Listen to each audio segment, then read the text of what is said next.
はようございます。まなかです。今日は購入品紹介でした。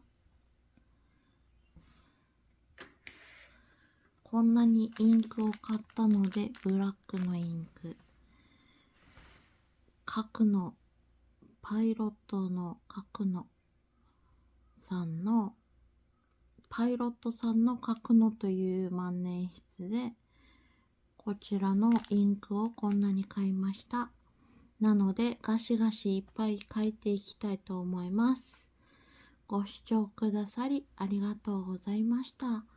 また見てくれると嬉しいです。では、次の動画でお会いしましょう。まなかでした。バイバーイ。